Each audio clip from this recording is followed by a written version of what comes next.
Dear Florida Board of Bar Examiners, let's start with what this is.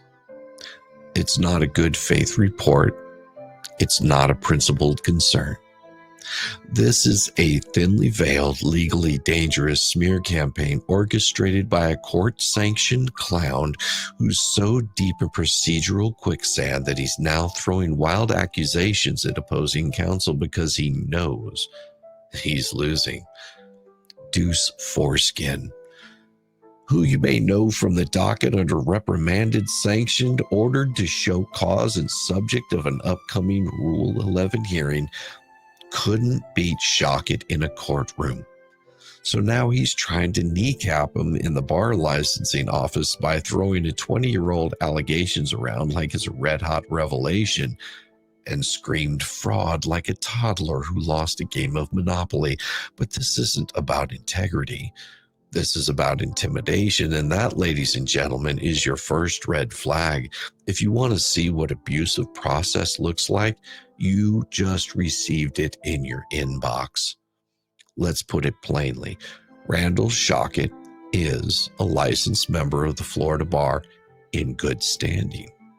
He's not under current investigation and is doing exactly what a competent lawyer is supposed to do: aggressively litigate on behalf of his client. Meanwhile, the author of this amateur hour hit job, Deuce Foreskin, has racked up more judicial scoldings than a sovereign citizen in traffic court. His conduct has already triggered Rule 11 warnings, multiple sanctions, motions for sanctions, a withdrawal from the record citing discharge, and most importantly, a formal order by Magistrate Judge Zachary C. Bolitho requiring him to show cause as to why he should not be further sanctioned for violating court decorum, flouting deadlines, and playing procedural games. If Mr. Ducey is contacting your office in an effort to derail or influence current litigation against him by impugning opposing counsel through extrajudicial channels, you may want to contact Judge Bolitho directly, and I will have his number in there. The nature of this communication suggests not just in bad faith, it suggests a deliberate attempt to interfere with an ongoing federal proceeding, using this board as a prop in his last-ditch effort to avoid accountability. Judge Bolitho can provide you with all the necessary context and the case numbers regarding Ducey's conduct, which includes the filing of frivolous motions, ghost-written screeds for pro se litigants, and strategic non-appearances designed to stall and distract. Now let's talk about the rest of the sad caravan that Bubbles carbon copied on his tantrum. Let's start with Leslie Ann Faradagos, Florida Bar number 100351, aka Legally Lips. The disbarment that never was. Despite her current retired status, she is on public live streams actively giving legal advice, presenting herself as a practicing attorney, and inserting herself into ongoing litigation under the guise of commentary. She claims she's not licensed, but repeatedly references active legal strategies, client matters, and even attempts to crowdsource litigation plans. If you're looking for someone misrepresenting their bar status to the public, this isn't hypothetical. It is currently happening. It's happening right now. I'm more than willing to provide links, timestamps, and full transcriptions of her recent statements for your investigation. And if the board is truly concerned about protecting the public, perhaps it's time to reevaluate whether permanently retired still fits, or if disbarred would be better to serve the record. And speaking of disbarred and fresh off probation, you've got Paint Chips, the man who talks more about law than anyone who has no right to practice it.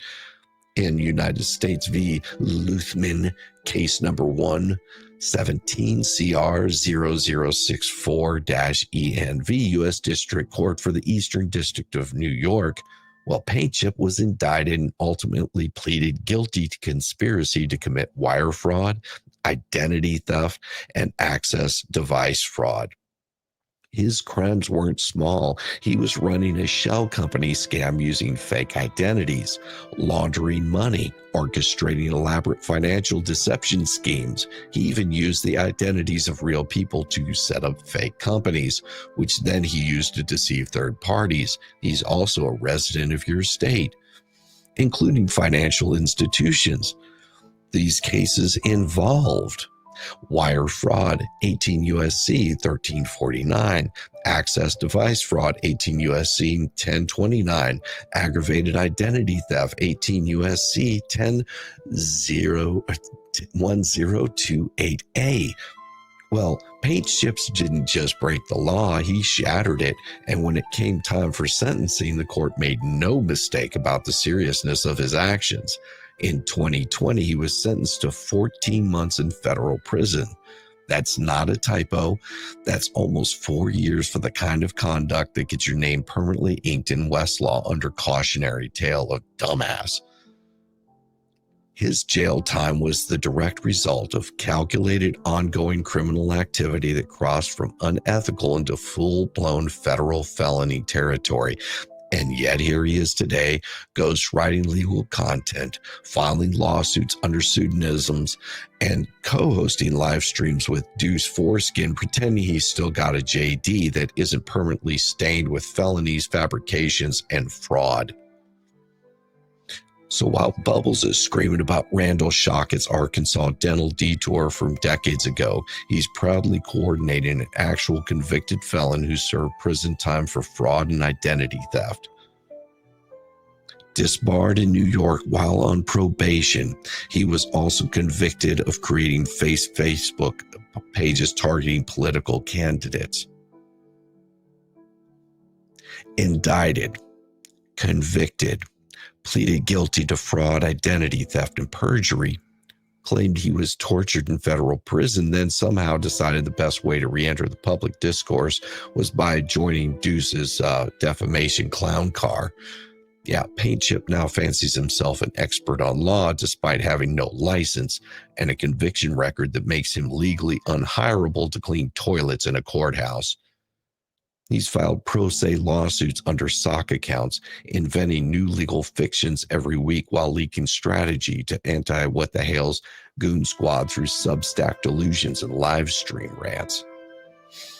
Then there's this worthless piece of human excrement, Michael Volmet, a self-styled journalist with no publication credentials, no objectivity, and no restraint. He spends his days emailing PDFs to lawyers like he's breaking Watergate, then raging on Substack about YouTubers who won't talk to him anymore.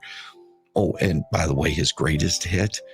He's illegally recording a federal sanctions hearing involving Deuce himself, in direct violation of Local Rule 5.1 and 28 U.S.C. 530.753C.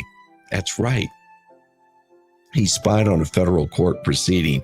He recorded it without permission and shared the contents with the very parties being discussed.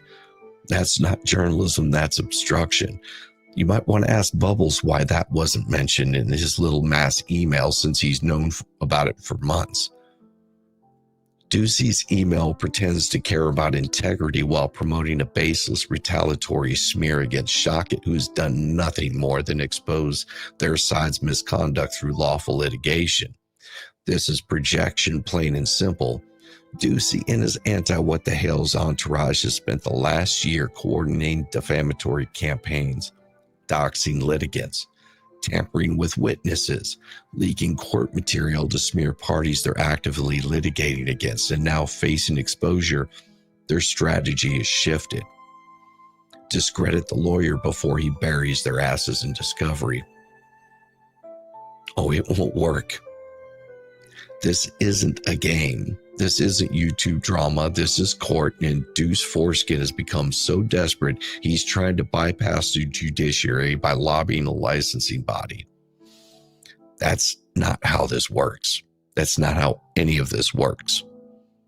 So if you're receiving this as a serious inquiry, don't be surprised when the court starts asking why Ducey is trying to pull you into litigation theater instead of making his arguments where they belong, on the record, in the courtroom, under oath. So here's my advice free of charge. Call Judge Bolitho, ask about Bruce's recent conduct in the Hales v. Preston case. Ask yourself why someone under threat of sanctions is trying to get an opposing attorney disbarred via email, and maybe, just maybe, look into why bar number 10351 is giving legal advice while still claiming to be permanently retired. Your move. Respectfully, not to you. To you, not to him. Shizzywhiznut, breaker of grift chains, wielder of legal facts, and forever daddy to Bruce, Paint Chip, Vomit, and their cult of piece of garbage cowards.